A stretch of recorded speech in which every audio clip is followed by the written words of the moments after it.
Et là, vous pouvez le technique shading. Moi, j'ai fini explique comme ça là et que nous commençons, nous plaquer avec page et nous lever doucement, doucement. Et là, moi, pour bouger vers le technique, c'est cross-hatching. Bon, cross-hatching, c'est simplement si ça sert là, moi, je vais l'évidence faire. Et avec même la sauce, mais différentes manières de shade, c'est juste qui. Laisse-moi prendre l'île là, hein. En place mon shade, comment on fait faire. Je te fais un petit la croix comme ça, un petit la croix. Voilà. Est-ce que je peux trouver? C'est simple. C'est juste cette cave, jouer avant la croix là pour créer un contraste. Au fait, les beaucoup de pixels, je vous trouve. Un pixel de cette portable. Plus il y a de carré en place, et plus il est pour foncer, moins il y a de carré, et moins il est pour foncer.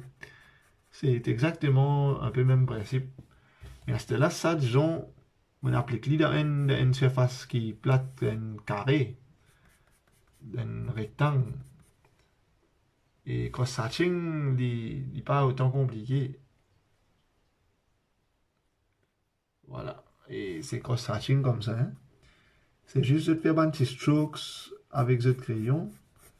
Et distance aussi entre les strokes, c'est important. Et manière, des petites strokes parallèles aussi avec ce qui direction je peux aller. Et aussi, quand c'est la force de mettre, quand vous avez dessiné un stroke, tout cela vous créer un contraste. Il n'est pas difficile. Et quand on est habitué aux strokes, vous êtes capable de cliquer dans le contexte d'une sphère. Et si vous faites strokes d'une sphère, vous êtes dans la même direction avec. Et. En fait, vous comprendre l'affaire. Comment ça vous connaissez quelle direction et n'importe quel objet que ça peut aller? Ça vous a dessiné une ligne de référence. Une ligne de référence.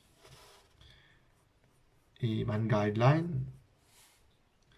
Il est là un point de référence aussi. Comme si.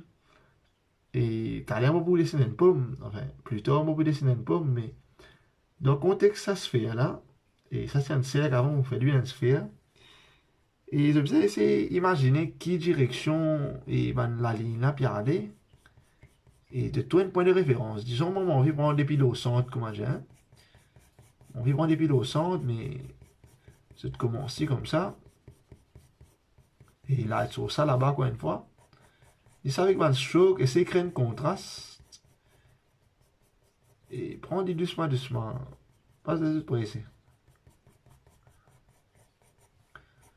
Et là, je vais changer de direction pour les créer vraiment l'effet 3D là, comme ça. Je dans une seule direction, il n'est pas pour créer un relief, il va créer un contraste. Et ça, avec Van Strokes, là même, vous êtes capable de créer et ça faut donner une forme, en fait.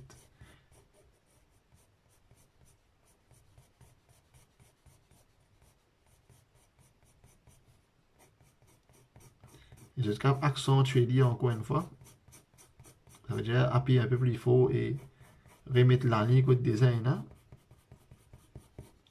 Écoute, puis dans la ligne, je trouve les trop blancs, je trouve de coin chicken. Et c'est un peu ça, technique stroke, en fait. Arrive à créer un contraste simplement avec ma ligne. Encore une fois, c'est une maîtrise sa base là, mais non, il n'est pas plus difficile, vous êtes ce que j'ai envie de faire. Ça, c'est un beginner level complet.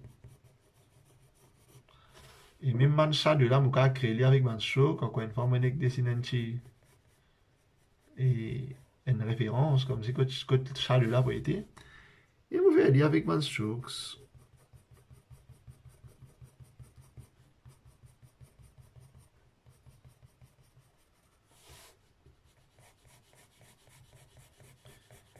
Et personnellement, je préfère cette technique shading là parce que, en fait, les plus.